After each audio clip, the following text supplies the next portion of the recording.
Welcome everybody. Welcome everybody to another episode of the Sauce Society.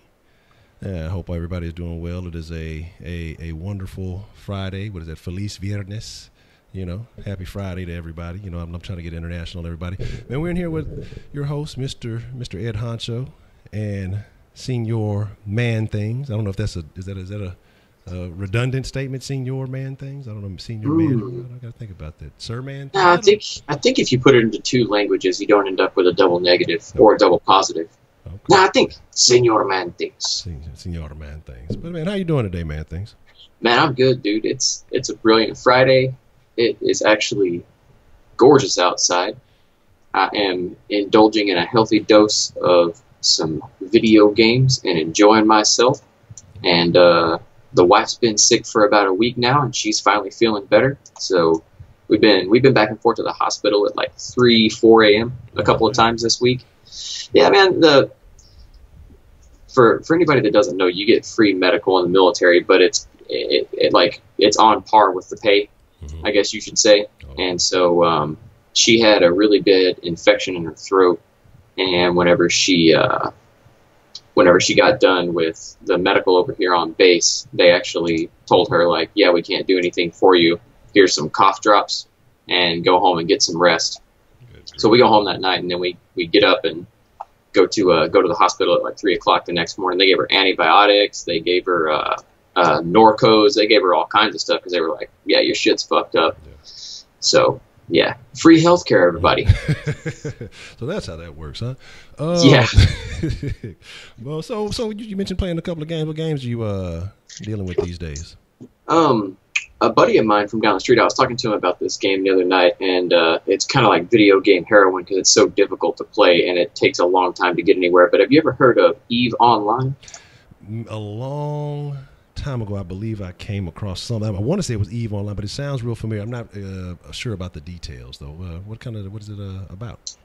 So I'm casting it right now over on my other screen. I'm sharing it, but I don't know if everybody can see that or not. But so basically, this is spaceships in space, and it's not. A lot of people that would look at this game would think that it would be more of like a piloting simulation, but it's not. So the gameplay is mostly based around context menus and a couple of other different things. But what it is it is a sandbox game where you can go and do whatever it is you want to.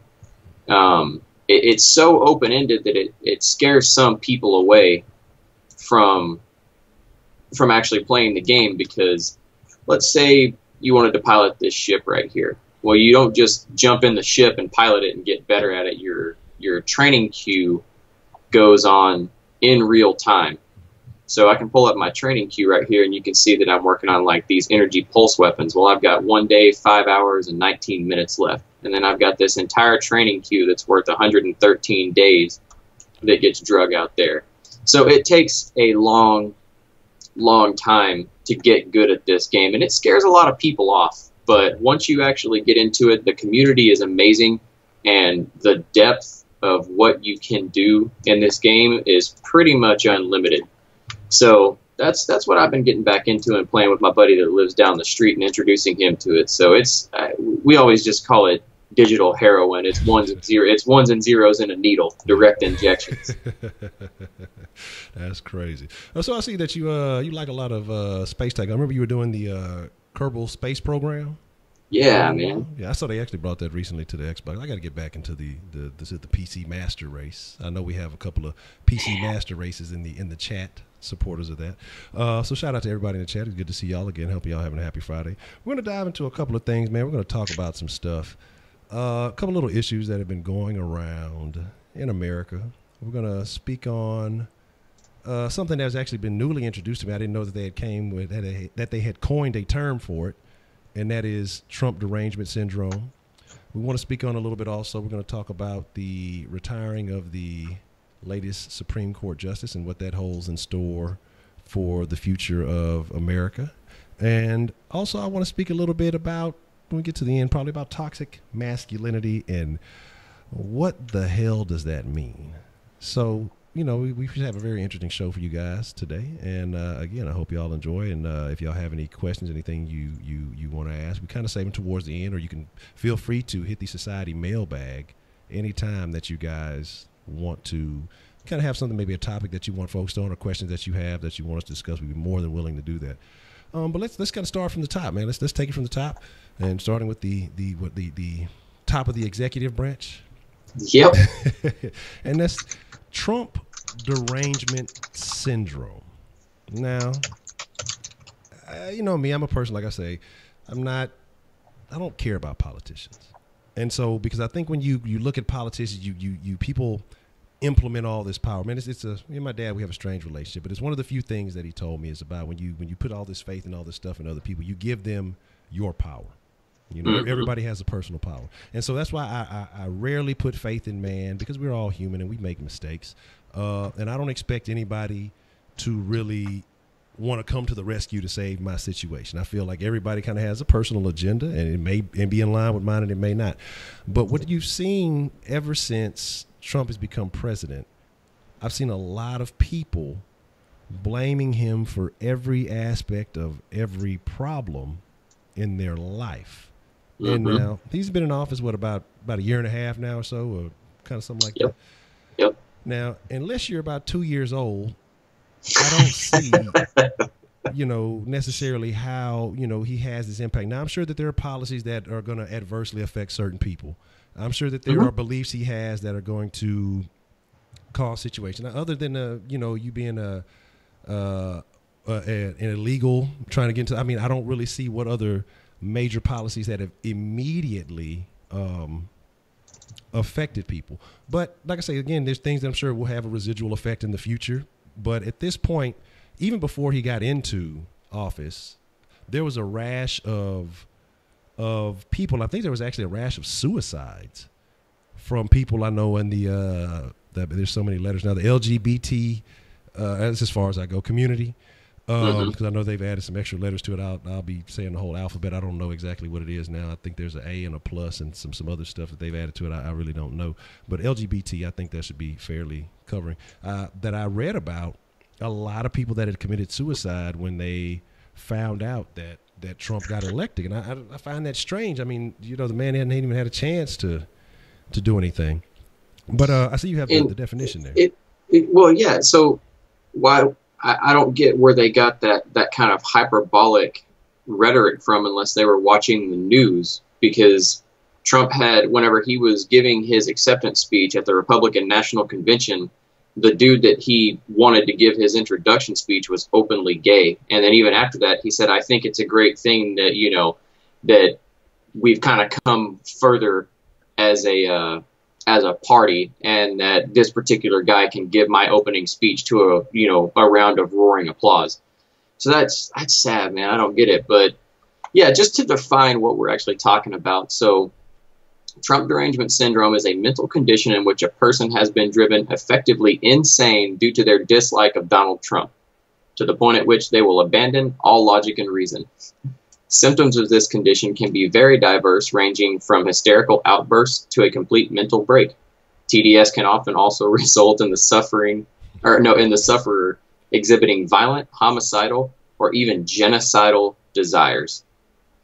So, man, that is a very highly scientific definition brought to you by Urban Dictionary there.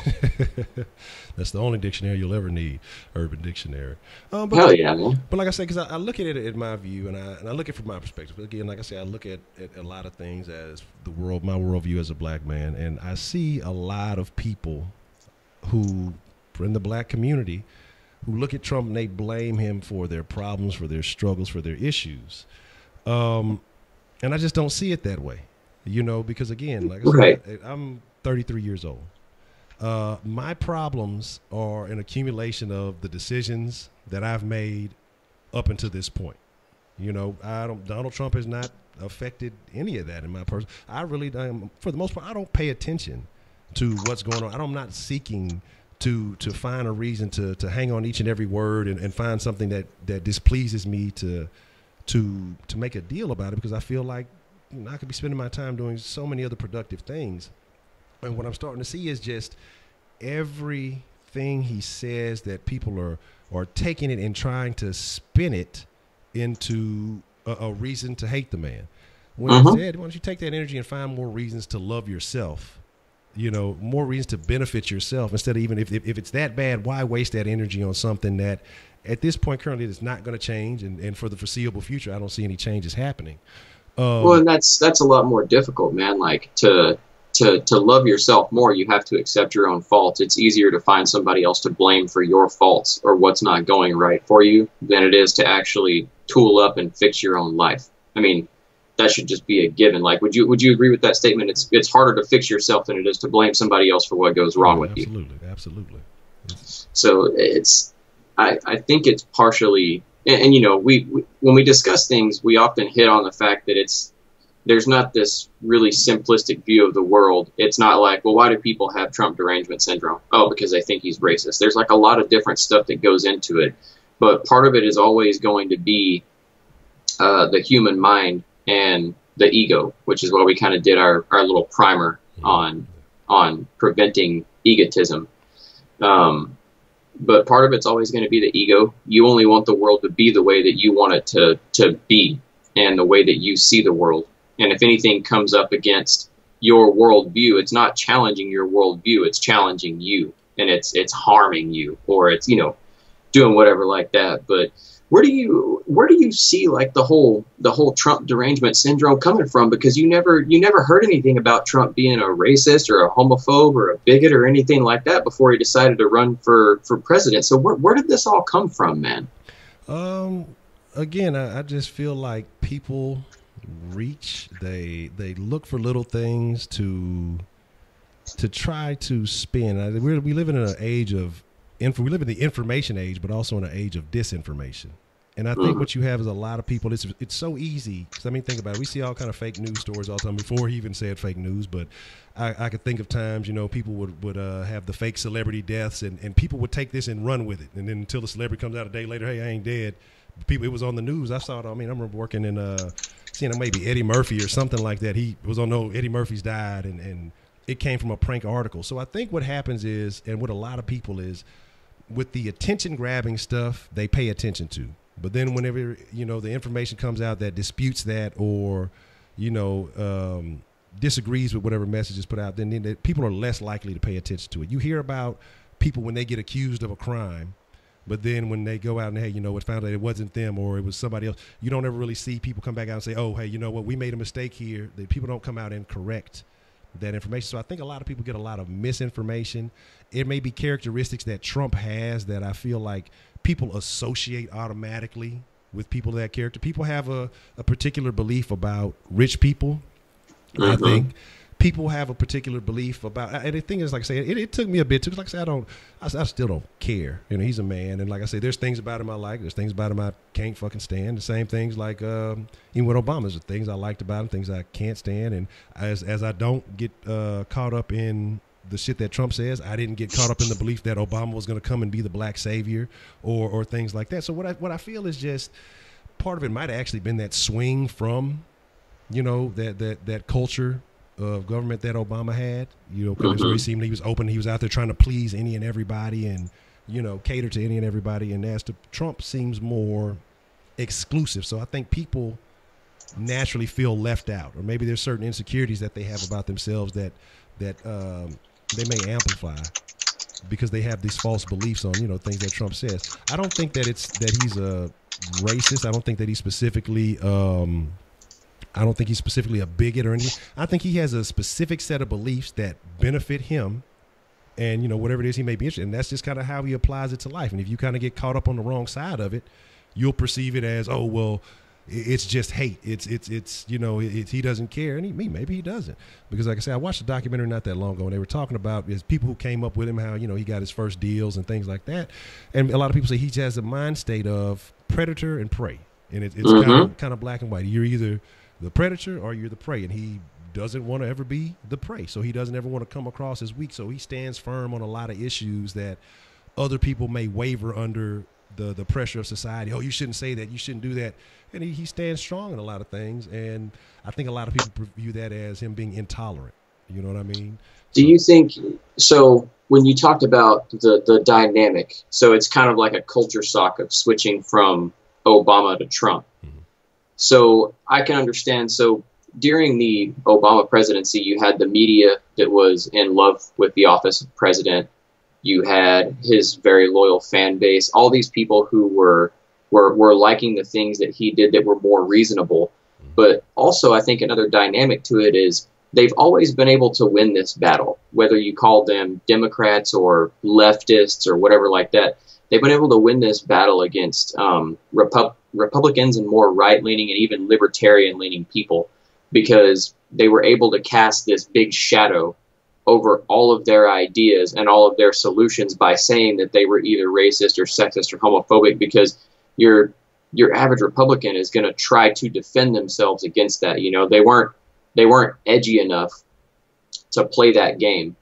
So if you didn't agree with what they were saying, well, this is just, you know, racism being reinforced in the 21st century. Well, how could you call this policy racist? And then they're spending time not talking about how good their policy is. They're trying to defend their policy against racism, which makes them sound like they're racist. Like, I have to try to convince you that I'm not this blatant racist now. But they lost all of that power, and especially the media.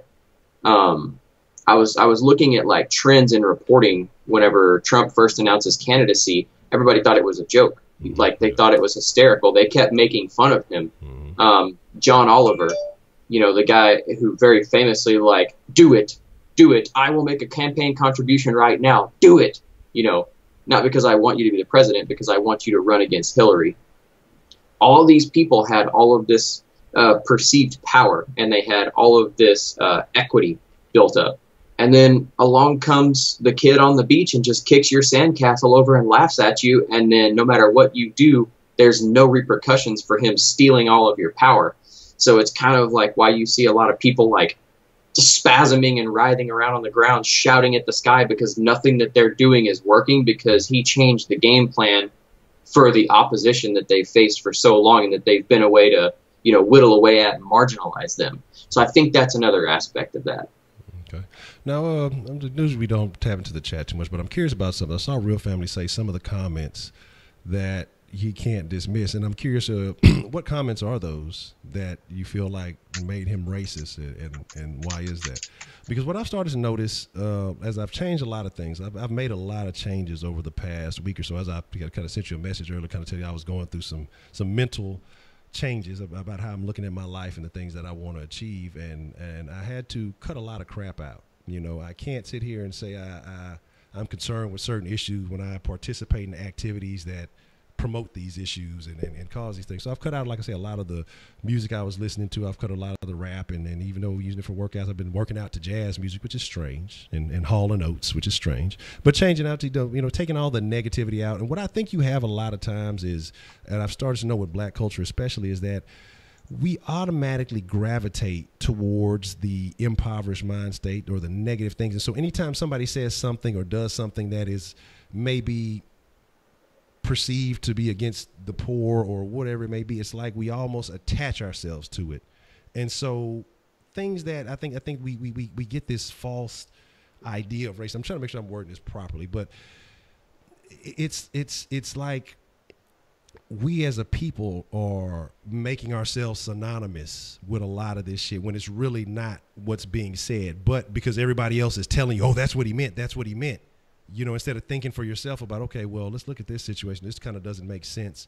And if you carry yourself in a certain way, no matter what race you are, okay, this wouldn't apply to you. But if you gravitate and you associate with this certain type of negative outlook or behavior, or whatever, then you're going to see it that way. And so I don't think that, like I say, unless it's just something I've missed and overlooked. Now, I know he said the thing about, you know, Mexicans being bad dudes, and I don't think he believes that all Mexicans are negative. I mean, but what you would again, it's rhetoric, and again, it's easy to pick and choose certain statements and say, oh, this is what he meant and this is what it was all about. You know, I don't think that's the case. You know, I say a lot of shit on various platforms that you could, if you took that one phrase or you took that one piece, oh man, Honcho is a pretty bad guy, or he's a, you know, this, that, and the third. You could spin it any kind of way you want to.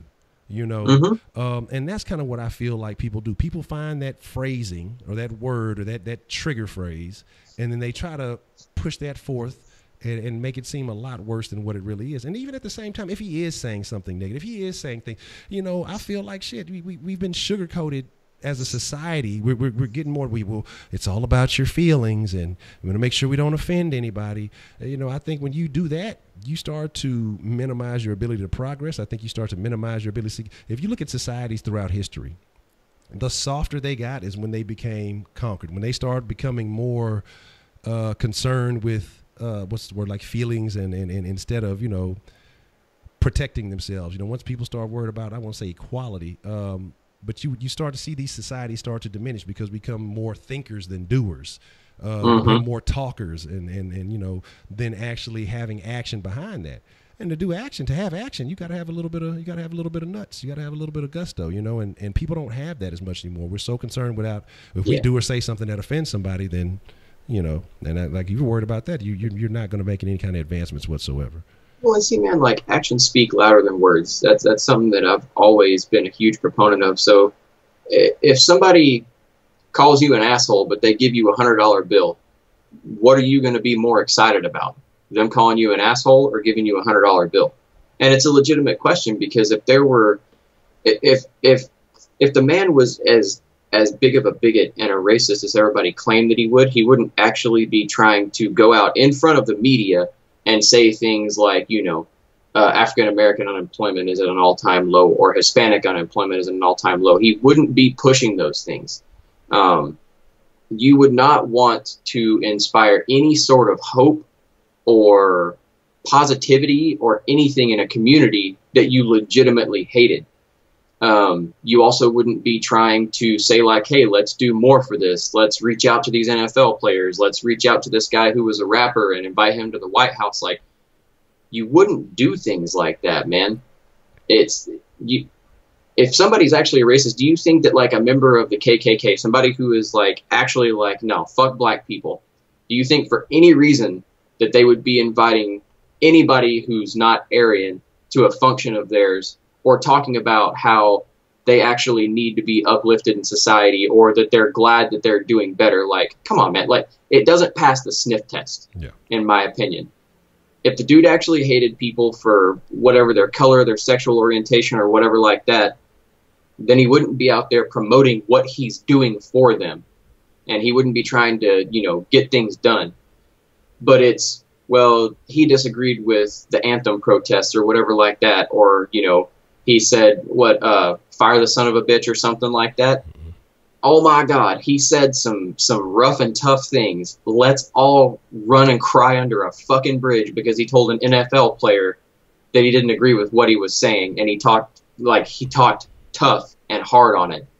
But again, like, I would propose the question, dude, like, are you going to be more uppity about someone calling you an asshole or giving you a $100 bill? I don't see where the disconnect is there with how it's like the worst thing ever. Okay, he made some statements that somebody else could construe as being racist, or somebody else could say, like, oh, this might be what he meant about it, so is he a racist? It's like how the media uses those weasel words, you know? They're not actually saying that he's a racist because they can get lumped up over that in court because it's verifiably false. But they use weasel words and different kind of language to make you go like, yeah, you know what, man? They let you make up your own mind by leading you to the trough and then letting you drink out of it. So that's where I land on that, man. But a lot of it comes from the fact that, for one, writers always try to elicit an emotional response from you to get you to act on whatever they want you to agree with, because you act based on emotion. You don't act based on facts. Even if you have all of your facts put together, you're going to make whatever decision it is based off how you feel about that. So if they can elicit all of these negative emotions from you, they can say, like, you know, Donald Trump called all Mexicans rapists and gang members when he was talking about MS-13. Or when he said, you know, Mexico is not sending their best folks over here. They're really not. It's not all just good people. But then they say, like, Mexico is sending rapists and murderers over here. Come on, man. Like, it really upsets me about, like, the state of American society, that people won't just go and Google some of this stuff and get a transcript or look at like what he said over the course of like the 10 minutes talking about it. They'd rather just run with what, fucking dude from Vox Media said was going on. Come on, man. Be a fucking adult. If you're upset that Trump's the president, he's the president that you deserve, because he's the result of all of politics going down this fucking rabbit hole where nobody will actually look at the other side's point of view. They won't listen to what they're saying. I only want to agree with my guy. I only care what my guy says. And if I don't like your guy, I'm going to find a 10-second snippet on the internet to completely and totally disregard any good ideas that he may have, because that's the way that shit fucking works. God, I can't stand it. It's fucking pissing me off so much because our country is going down the fucking shithole relationship-wise because people won't fucking listen to each other. Yeah, I can definitely agree with that. And I think that is a big part of the problem, because ultimately, like I say, it's the people, in my opinion, that hold the power. But when you, like I say, when you give it away, I mean, we are the people that vote. We are the people that really enact the change. Politicians, as I say, that's why I don't really give a damn about them. They talk and they guide your thoughts, just like you say, the journalists, they kind of guide your emotions in one direction or another, and in hopes of getting your votes when they need them. Any other time, then, yep. It is what it is.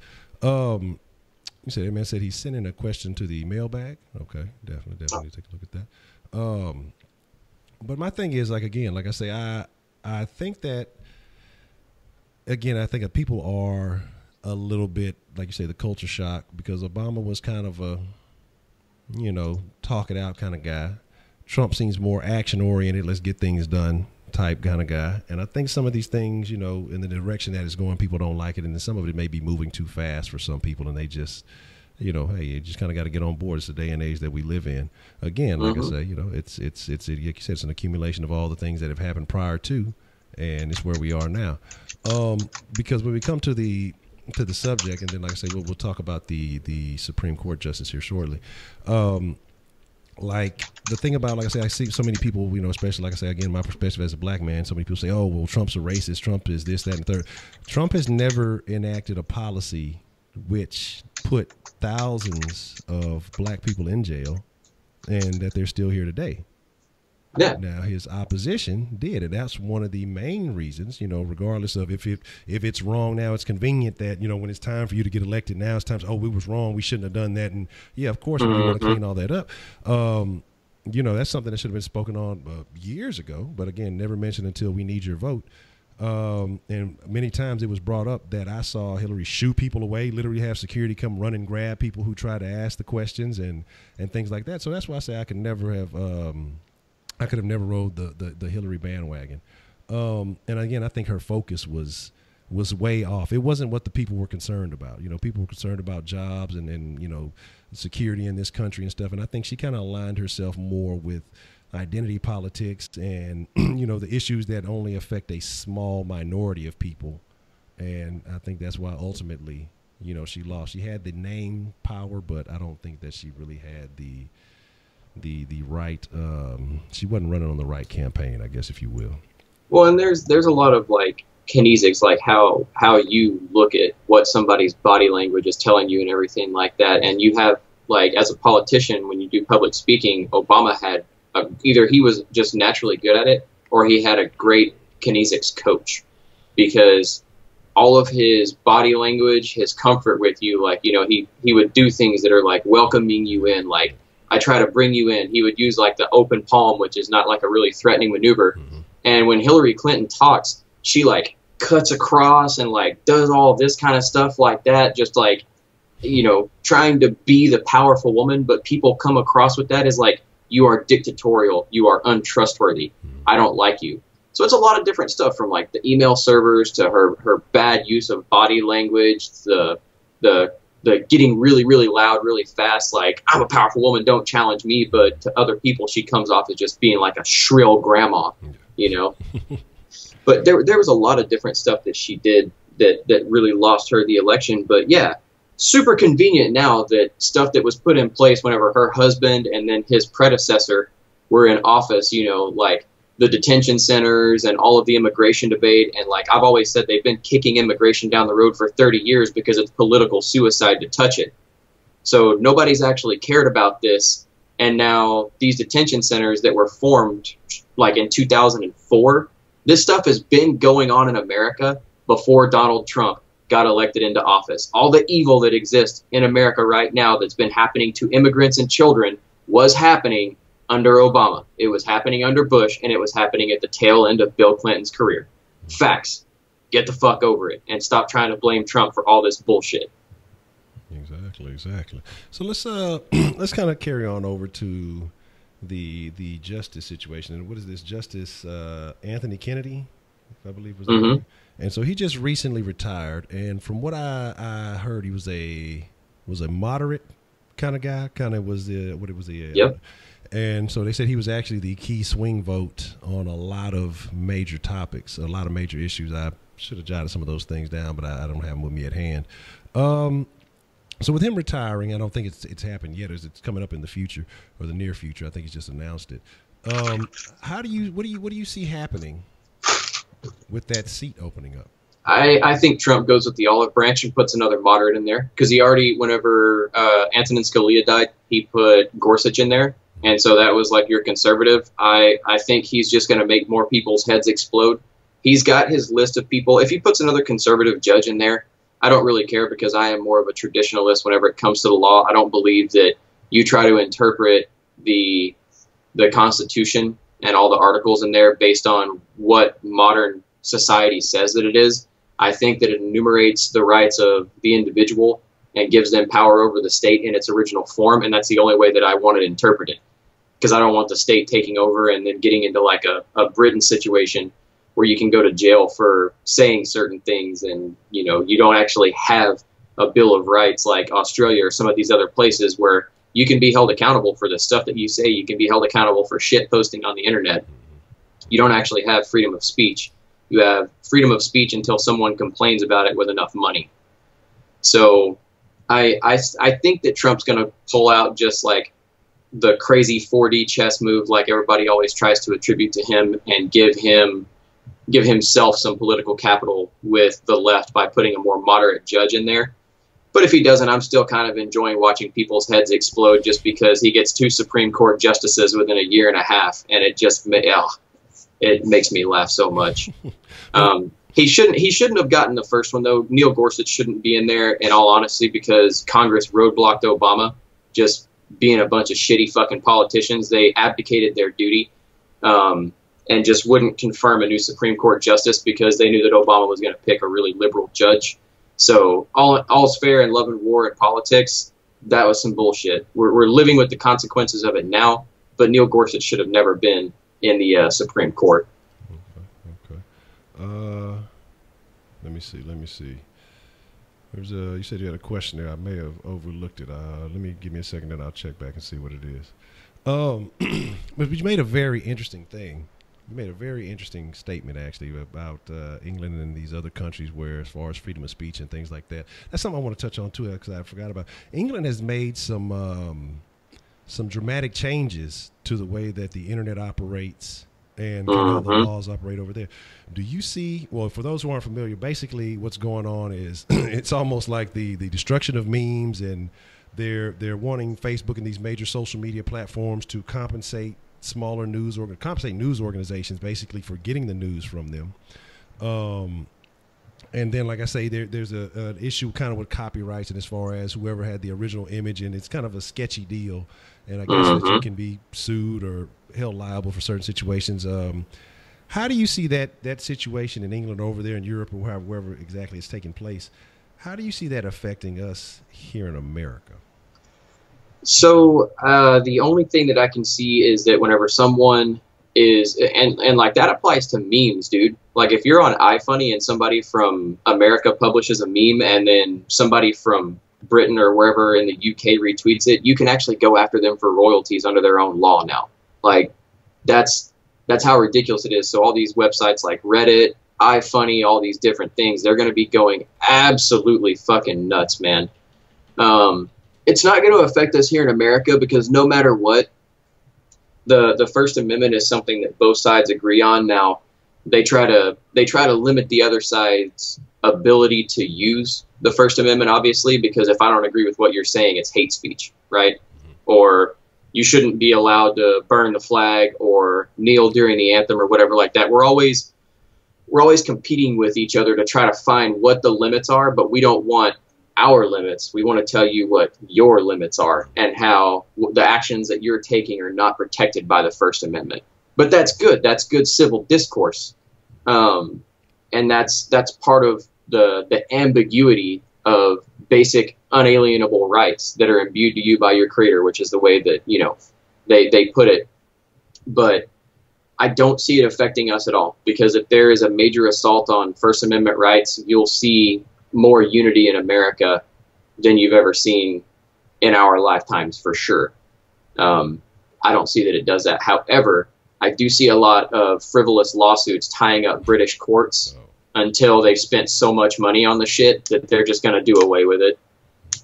Okay. Yeah, because what I believe is, and we're going to answer that question. Let's answer that real quick, and I'm going to expand on something else. The question was, Voodoo had said, since they blocked Obama's SCOTUS appointment by saying let the voters choose and waited till after November, now we're saying the same thing, wait till after November. Should he? I mean, that would be absolutely fair. So what my deal is with them blocking the SCOTUS is that was an abdication by Congress of their responsibilities.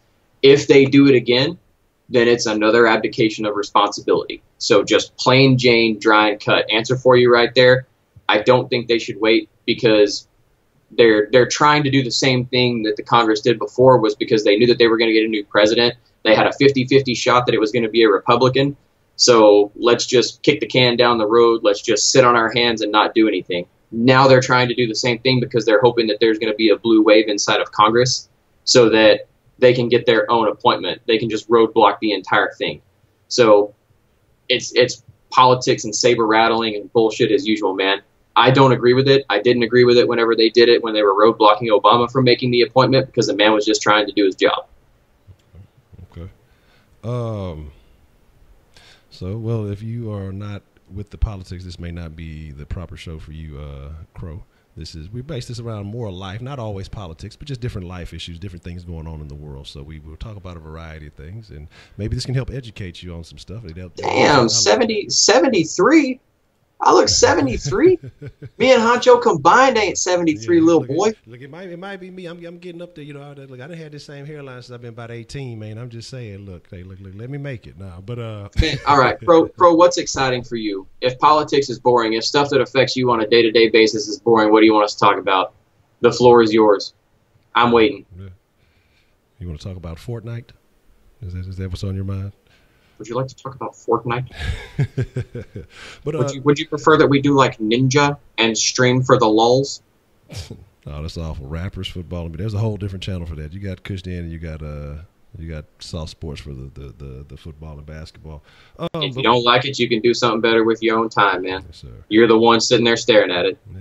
And that PUBG lawsuit, they ended up dropping that PUBG lawsuit, which is interesting too. But that's something we talk the legality we could discuss. But I want to talk about that with the England copyright thing too, because they're also talking about implementing some type of added security into the browsers and basically on the computers that would automatically target anything that is perceived to be copywritten, anything that's automatically perceived to be hate speech. And that not only is that, like I say, a limitation of our First Amendment rights and your freedom of speech, but that definitely deep dives into your privacy. And so I think, where does it stop from there? You know, if they're doing things like that, I mean, where does it stop? I think it's a slippery slope, and it's going to be very interesting to see how things kind of play out with that in the long run. So yeah, you bring up a good point, man. Like, how do you even enforce that? Think about all the internet traffic that happens for like Reddit, 4chan, Google, all those sites. You're going to have to force those companies to monitor their own data and to tag things and categorically organize them so that the government can come in and audit them and make sure that someone's not skipping out on taxes, because ultimately it's a cash grab by the government. That's really interesting, dude. The only way for the government to enforce that is either to tax the shit out of you to build infrastructure for the internet to run through, or to court mandate all of these companies to turn over massive amounts of data to the government. And that's some scary shit. Yeah, definitely. That was another little topic I said I wanted to mention briefly early on. Something that's been going on back here in America. Something that bothers me. Something that I have a hard time grasping how people do and say certain things. Now, I talk often that, I wish for the equal opportunity for people. I feel like, hey, we deserve our personal spaces. I feel like, people should be respected as long as you don't cross a certain line. With me, I would never cross a certain line with other people. But it's the situation with Terry Crews, who recently, I guess, was sexually harassed in front of his wife by one of the Hollywood elite. In the midst of this whole Me Too movement and everything going on with that, and this is where I find a little bit of hypocrisy with that situation, because I guess the Me Too means me as in, or females only, because I didn't see a lot of support for this man, going through a situation where he was, again, sexually harassed in public in front of his wife. Me personally, I'm going to be honest, it probably would have never been a conversation. If that shit would have happened to me, I probably would have hauled off and done something without thinking.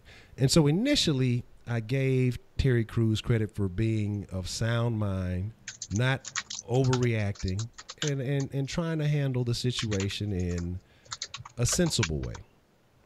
But then he goes, and I think it was a Senate committee, and, he starts talking about some things. And then he gets into this spiel about toxic masculinity.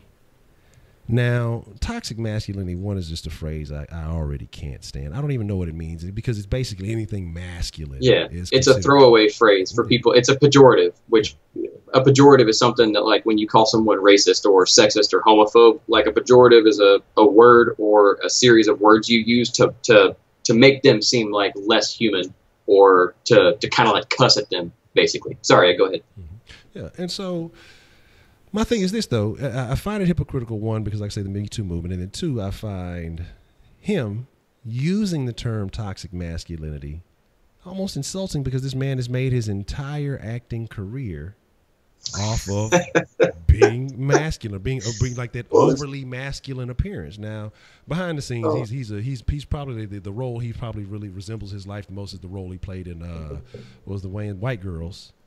See, I was going to ask you, am I misremembering a scene from that movie, or did he try to slip something in that bitch's drink to get her in bed with him, and then he ended up drinking that drink instead, and he was all fucked up on ecstasy with the whistle fucking blowing it on the dance floor and shit. Yeah, exactly. So was that not toxic masculinity right there? Like making light of trying to fucking put roofies in women's drinks? Exactly. I don't know. Exactly. And that's what I'm saying. And so it's funny, how when it happens, I guess on the screen it's okay, but when it takes place in real life, then it becomes a problem. But everything he's done, from the Expendables to the roles, when most people first remember him from Damon, in the Friday movie. Again, for being overly masked and fresh out of prison, the longest yard, Cheesy Eddie. And that's what I'm saying. I got the fries that'll cross your wires. But that's the thing, and it kills me now. Masculinity is trash. It's bad. But how is it masculinity that's causing the problem when it would seem like it was more of a sexuality situation? I think right. An overly sexual person who's been allowed to get away with these things, that not because of masculinity, because I don't necessarily associate homosexuality with masculinity. I think these are different angles that we're talking about. I think you should be the sexuality situation should be addressed. How come it's okay for apparently a gay man or whatever to try to impose his way upon a perceived straight guy, or when it's something happening to a man, it's kind of swept under the rug.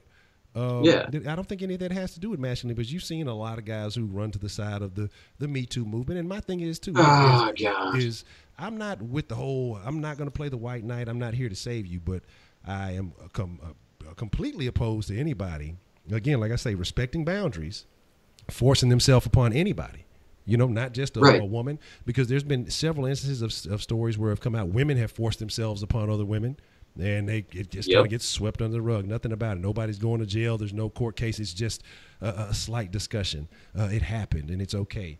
When men, again, gay men approach straight men, it's okay. It's not considered sexual harassment. It's, you're homophobic because you're not reciprocating the interest in somebody who's interested in you. Same thing with the transgender. Again, like I say, these people have to live their lives. I'm not saying this thing to be judgmental, but when people from these segments of society cross over and venture into what they call toxic masculinity or the patriarchy or whatever it may be, when it's a crime against someone you would perceive under that category, oh, it's not so bad. It's not that big a deal. And see, that's I don't know if you remember this or not, but Katy Perry, it was either Ellen DeGeneres' birthday or Katy Perry's birthday, but it's kind of one of those things where, like, if, say, like, you saw a social media post of some dude that was like, you know, oh, Katy Perry came and saw me for my birthday, and she had, like, a low-cut dress, and he was like, thanks for the birthday balloons, you know, like, referring to her titties. Yeah. Everybody would be all up in a fucking uproar about that shit, man. But that's literally what Ellen DeGeneres did. Mm-hmm. She is a woman who is sexually attracted to other women, and she was objectifying Katy Perry on social media, black and white. Well, it was in color, but you get what I mean. Yeah. And nobody said anything about that. So how is that okay? But then as soon as someone who's, you know, a heterosexual dude does it, then it's a problem. And dude, so the saying game, recognize game. All those dudes that, like, I'm not talking about people like you and me who would be like, yeah, dude, like, if something happens to you, I got you. Like, because if you've been sexually assaulted or something, like, please, by all means, let me know and I'll help you. I'll help you get in touch with those resources. Yeah. That shit's fucking heinous. These dudes that are like, I'm your ally. And I just can't believe how hard it is for you to get out in the street. All those dudes are doing is they're not, like, hyper masculine dudes. They're not football players. They don't have a nice vehicle. They don't have any assets. They don't have any sort of dating capital to try to get with these women. So they're going to try to be the little sneaky motherfuckers that they are and get at it through backdoor means. Yeah. No pun intended. But, yeah, dude, game recognized game. Guys know that we are all out for the same thing. It doesn't matter what you say. Your underlying motivation is trying to get some of that good. Exactly. So that's all those dudes. They're just, I view them as being like sneaky and wormy and just nasty motherfuckers, dude, because they've got like some sort of deep-seated problem that they can't actually talk to women, so they have to act like they're their best friend. Yeah. You know, it's creepy. It's this term I've come across recently on it, and I tell you, Twitter can go so many different ways. Oh my God. The soy boys is the thing that I've heard, because I guess soy is made from the estrogen version of the plant, and there's so much estrogen that's in soy, so that's the thing. And it was super funny because I was like, oh, you guys are kind of being, yeah, soy boys. Where are you going with this? And then there was a screenshot of this guy who kind of said some stuff along that line, and then they went back into his history. And every post from every day was, oh, soy latte. Got to get this soy. Oh, delicious soy latte. I mean, Jesus like 15 Christ. Different posts in a row, like every day. And I was like, oh, well, I guess you guys are on to something here. So the soy boys, yeah. And for anybody that's never been like weightlifting or anything like that, if you eat any type of soy, like soy patty or whatever, it has progesterone in it because the plant produces a lot of progesterone, and that ups your estrogen levels. So you got like a lot of meatheads, like when we were in Afghanistan lifting weights and stuff like that, we'd be going through like the chow line and they hardly even feed your ass anything while you're over there, but you're still over there with, you know, your nice looking deltoids and shit like, I got any soy in it? I can't be having that shit. Fucking soy milk, I'll just drink water. Anybody got a protein bar? That's fucking crazy. But yeah, man, like I said, I think it's wild. And the thing is that's become almost a subculture too. And, you know, I think you made mention on a previous episode, I can't remember exactly what we were talking about, but about those type of people those people are actually more so predators than the people who are blunt and frank and honest with you. Because what they're trying to do is undermine your sense of security. And trying to slip in, like you say, through the back door or through, you know, by different shady means and lull you to kind of sleep. Oh, hey, I'm a safe guy and this. And then they're the ones that are preying on you. And you see this in many different type of categories, but not just dealing with women. I saw a extremely disgusting story about a guy. And this guy was almost up for the Nobel Peace Prize and some other things. That this motherfucker is a sick, disgusting fucking pedophile. But his work was all in the category of helping youth, helping children, building future for the youth, for the poor. And so basically these people will pick up these causes and immerse themselves in them and seem to be good people And like I say, it's not just men, it's women too, because I think there are a lot of teachers or a lot of women who go into the teaching field with intentions. I mean, they're sleeping with the kids, and then when they get caught, that's not the first kid they're sleeping with. And like I said, we don't ever put this pedophile title on women when there's a gang of them out there. I mean, and a lot of them in the teaching field, but we never say that. You know, it's always a different terminology is used. But, you know, this guy was going after small children. And again, at one point in time, people thought this guy was, you know, worthy. He was nominated for a Nobel Peace Prize. You never know. And that's why I say I never put anything past anybody. And I tell people the same thing. Don't put anything past me. Because, and again, we all have flaws. I would never want anybody to feel, you know, like I duped them in some manner or something like that. But that's why I look at everything in that same light, even though I do my best to do the right things in life. And I try to be frank and honest about stuff with people, but you have these shady kind of characters. You have these people who, like I say, again, immerse themselves in a certain lifestyle to appear timid, docile, you know, approachable, when behind closed door, these are some of the sickest people that you will ever come across in your life. So pedophiles think they have a relationship with children because 9 times out of 10 they were abused as a child. That's understandable. There's a point in time where you know what's right and what's wrong. You know, there's a lot of people who were also abused as children. I mean, there's a large number of people who were abused as children, but they don't go down that road. They don't continue the cycle. You know, they understand what's right and what's wrong. And again, like I say, but there's no excuse for it. You know, some of that's like underdeveloped social awkwardness too. Like, we did a course study on pedophilia whenever we were doing our ethics class, and there's a lot of information out there like that's just misinformation, and my professor pissed the entire class off because he made us write a paper that was not in defense of pedophilia, but defending pedophiles themselves for like the underlying thing, because a lot of people don't want to know what goes through their minds, and they don't want to know why they turn to those particular sorts of things. You know what I mean? It makes them feel nasty. They don't want to understand it. But a lot of it is underdeveloped socially. So whenever you have that kid that gets picked on all the time and he's just quiet and he graduates and all of a sudden he's out in the real world, he has no social capital. He has no skills. He has no game. He has no nothing like that. But he can talk to like 13 or 14-year-old people, and that's who he identifies with. Yeah. But yeah, no, Crow said he's not trying to be mean. He's just trying to understand the whole estrogen thing. Crow, soy plants make your body produce more estrogen if you eat them or if you drink soy milk. So that's pretty much it. I don't know, like, if you need it simpler, I can try it with some Legos or something like that. But yeah, it makes you more ladylike. Does that help you? Yeah, it makes you. Yeah, get you a little bit more ladylike. Like I say, a couple of little quick questions. I see. I guess we can address real quick. It says, Man Up says, do you believe the California proposal will pass that will split the state into 3 smaller states? God, I hope they do, because I feel bad for these people out here, man. They get run over roughshod by everybody that lives on the coast just because there's a Democratic supermajority out there. I would put it this way. Being in California is kind of like living with an HOA. You pay for your house. You pay the bills. You pay for that land. It's yours. It's in your name.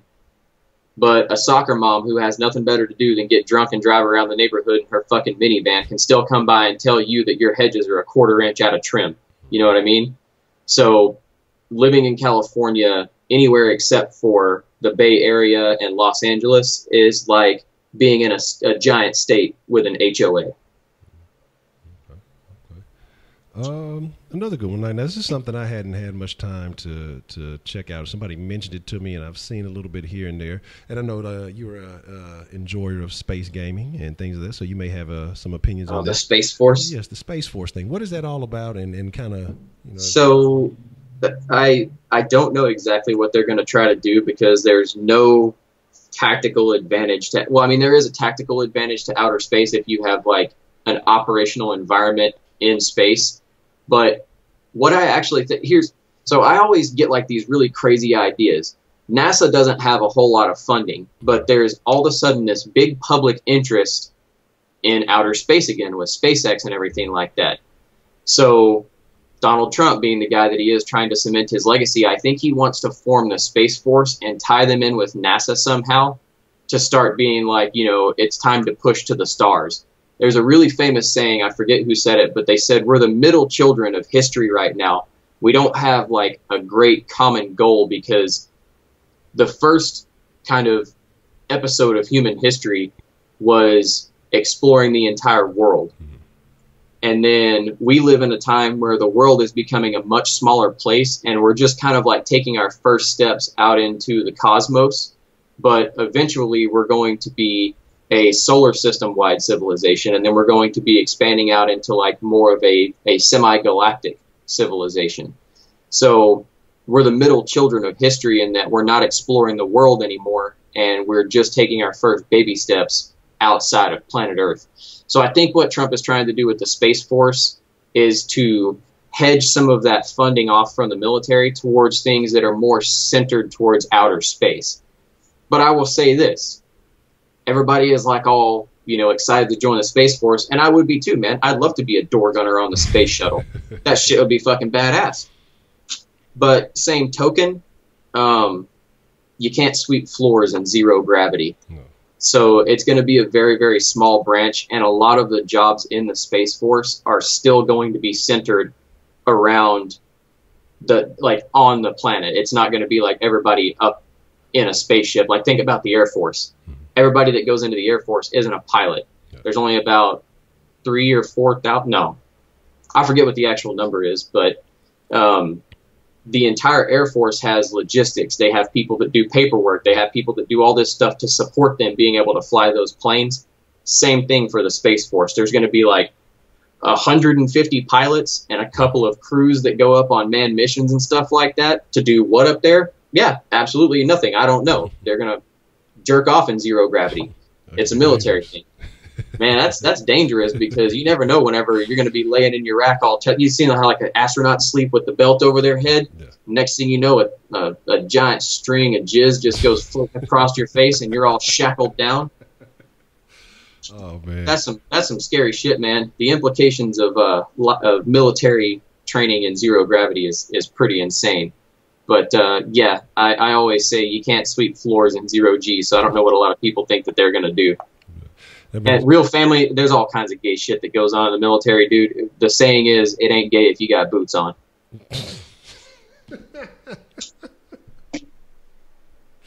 I've heard it all. On that note, oh man, we're gonna call it a wrap, but that's fucking hilarious. I'm gonna hang around in the chat for a little bit after this, because I know that some of you guys were pimping me for questions and everything like that. So I don't want you to think we don't care about what you're asking us. So I'll hang around in the chat for a little bit after this once we go cold, and I'll answer any questions we have. I'm gonna start with Ed Man right now. Okay, sounds good. Well, yeah, we're gonna call this a wrap, man. That's fucking hilarious. But man, I want to say I appreciate y'all again for showing up, and it actually seemed like we were pretty active today. It's been one of the more active societies that we've had, so I definitely want to thank y'all for that. Real family, one day we're going to meet, and I am going to beat the shit out of you. But I'll pick you up and hug you after that. We'll be cool after that. Sometimes, sometimes you get into scuffles with your friends, and sometimes you get to a fight. You have a little altercation, but then you pick each other up and you dust each other off after that, because you're still friends. But I'm going to beat your ass one day. But we'll be all right. But hey, man, for the mailbag, we're gonna we like to do those at the beginning. So if we don't have anything from the mailbag, because it takes a little bit for everybody to get the notifications and all that kind of stuff like that, obviously.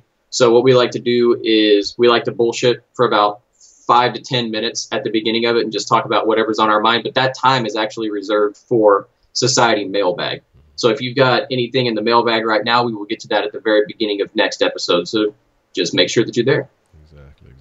And what I'll start trying to do with the with the Saw Society is similar to what I've been doing with the Kush Den and the Saw Sports. So if you guys want to follow on any of the other platforms, and I'll start sending you the graphics and things beforehand too. So that way, if you're following Man Things, that you'll be able to get the information also. That way, we can kind of give you a heads up and a time, and y'all kind of have an idea about what the topics are. I ran a little bit late today, so we just everything kind of got put up at the last minute. But like I said, we're going to get things regular. We're going to get things right. Usually it'll probably be about this time is what I'm expecting. It's about 3 o'clock when we do them. So that'll work for you. So kind of expect them around 3 p.m. on the days that we do those. So, and tell your friends about it and share the society with those people that like to talk about a variety of topics. Like I say, it doesn't always have to be politics. It's basically about things that are going on in the world, different issues and different topics. So, again, hit that mailbag and we'll be sure to cover whatever it is that you put in there. We definitely enjoy that. But with that being said, man, I appreciate each and every one of you guys. I appreciate you, Mr. Man Things, for being so informative and being able to, assist us with a lot of the information on these questions that are being asked. And like I say, we definitely appreciate your opinion.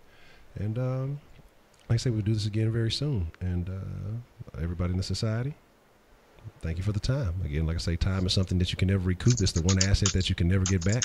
And so the fact that you guys are willing to spend it with us is greatly appreciated. Anything you want to say before we get out of here? I just want to leave everybody with a little bit of something funny, especially for those Dragon Ball Z fans out there.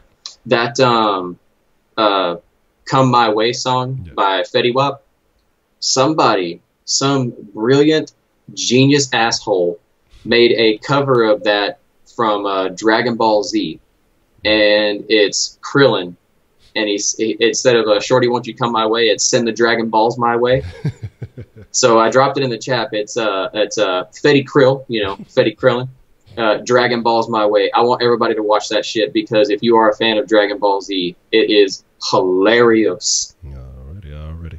And I got one more question before we get out of here because we're going to have an interesting den topic tonight, and it's going to be female comedians. Do you have any recommendations on good female comedians? What I'm looking for is finding quality female comedians that don't necessarily talk about my vagina. I wanna. Like I say, I try to be fair and balanced, and I know that a lot of the ladies say that I'm always talking down on the women. So I'm on a search for solid female comedians who has a diverse range of topics, not always talking about sex and getting fucked, because that's mostly what most of them talk about. So if you guys have any, Angelia Johnson? Dude, that girl is so funny, man. She deserves to be where Amy Schumer is right now. Angela Johnson is hysterical. Okay. If you look up the nail salon skit, that's probably her most famous one. Okay. She's just hysterical. That lady is hilarious as fuck. And then there's if you look at the Cellar Crowd, it used to be Bill Burr. There were several women comedians that were in the Cellar Crowd, but female comedians from the Cellar Crowd are the cream of the crop as far as comedians go. Not like saying like, oh, she's a good female comedian, like legitimately hysterical people. And I like a lot of Wanda Sykes stand-up, dude. Wanda Sykes is funny as shit. Now, I've never seen Wanda in a couple of movies. I don't think I've ever watched one of her stand-ups, so I have to definitely check that out. So Angela Johnson, I'll write that down. I'm gonna look at a couple of things from them. Angela Johnson and Wanda Sykes. All right, cool. I will definitely take a look at that, and I appreciate you for that. So with that being said, man, again, all of y'all in the society, Mr. Man Things, everybody involved, we're gonna chunk up a deuce to y'all, and we're gonna call it a wrap. We thank y'all for showing up. And with that, we're out.